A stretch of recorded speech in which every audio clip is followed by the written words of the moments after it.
আসসালামু আলাইকুম ওয়া রাহমাতুল্লাহি ওয়া বারাকাতুহু। ইন্নাল হামদালিল্লাহ ওয়া সলাতু ওয়া সালামু আলা রাসূলিল্লাহ।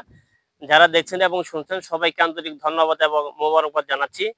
আজকে আমরা সুন্দর একটি জায়গায় আমরা অবস্থান করছি। আ দক্ষিণ খার, দক্ষিণ খার এলাকা কসবার অন্তর্গত। খুব সুন্দর একটি জায়গা। আ আমাদের সাথে আছেন এখানে অত্র অঞ্চলের, অত্র গ্রামের মুরুব্বিয়ান আমাদের সাথে আছেন। আ তো সবাইকে নিয়ে আমরা মূলত যে বিষয়ের উপরে কথা বলার আমরা ইচ্ছা করছি সে বিষয়টি হচ্ছে আ আমরা তো আসলে ওই এলাকা কেন্দ্রিক আসার সুযোগ আমাদের কম হয়। তো যেহেতু আমরা এলাকাতে আসছি তো এলাকার মানুষগুলি আসলে আমরা দেখি যারা প্রায়ই এভাবে ইসলাম ধর্ম সম্পর্কে এদের বোঝ একটু কম থাকে। তারা নামাজ কালাম, এরপরে তারা এই ধরনের আ সকালে মক্তবে পড়াশোনা এইসব বিষয়ে তারা একটু আগ্রহ কম। তো আগ্রহ কম থাকার কারণে দেখা যায় যে তারা ওই সমাজের ভিতরে অনেক ধরনের ভাঙন সৃষ্টি হয়, ঝগড়াঝাটি হয়। তারপরে স্বামী-স্ত্রীদের ভিতরেও মানে মনোমালিন্য হয়ে তালাকের পর্যায়ে চলে যায়।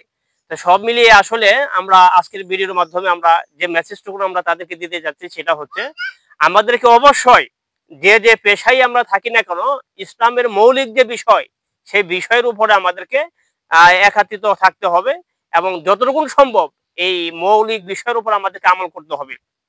ইসলামের ৫ টি মৌলিক স্তম্ভ আমরা সবাই জানি।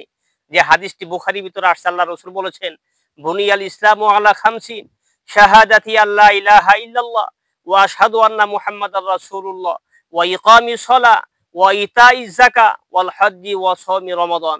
ইসলামের মূল ভিত্তি হচ্ছে ৫ টি জিনিসের উপরে। কালেমা, নামাজ, রোজা, হজ, যাকাত। আমরা যে পেশায় আমরা আমরা থাকি না কেন, কেউ কৃষি খাতে আমরা সময় দেই, কেউ আমরা স্কুল কলেজ ইউনিভার্সিটিতে আমরা সময় দেই, এভাবে কেউ ব্যবসা বাণিজ্য করি, চাকরি বাকরি এটা সেটাতে আমরা লিপ্ত থাকি। কিন্তু আমাদের মনে রাখতে হবে আমরা যে পেশায় আমরা থাকি না কেন ৫ ওয়াক্ত নামাজ আমাদের যেন মিস না হয়। গ্রামে থাকি, শহরে থাকি, এভাবে দরিদ্র হোক, বড়লোক হোক, এরপরে নারী হোক, পুরুষ হোক সবার জন্যে ৫ ওয়াক্ত নামাজ বাধ্যতামূলক আমাদের পড়তে হবে। এরপরে রমজান মাসে রোজা রাখতে হবে। টাকা হইলে হজ করতে হবে, টাকা হলে যাকাত দিতে হবে। এভাবে রমজান মাসের সিয়াম সাধনা করতে হবে। এরপরে সবসময় হকের উপরে থাকতে হবে। আমরা হকের উপরে যেন থাকতে পারি। হালাল ইনকামের মাধ্যমে আমাদেরকে চলতে হবে। মিথ্যা বলা যাবে না, সুদ দেওয়া যাবে না, ঘুষ খাওয়া যাবে না।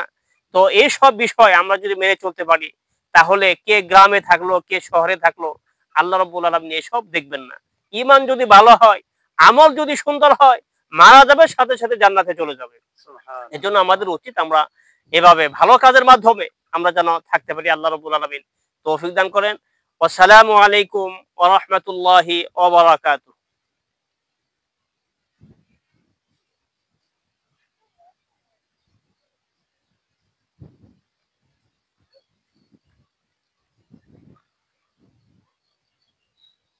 জি।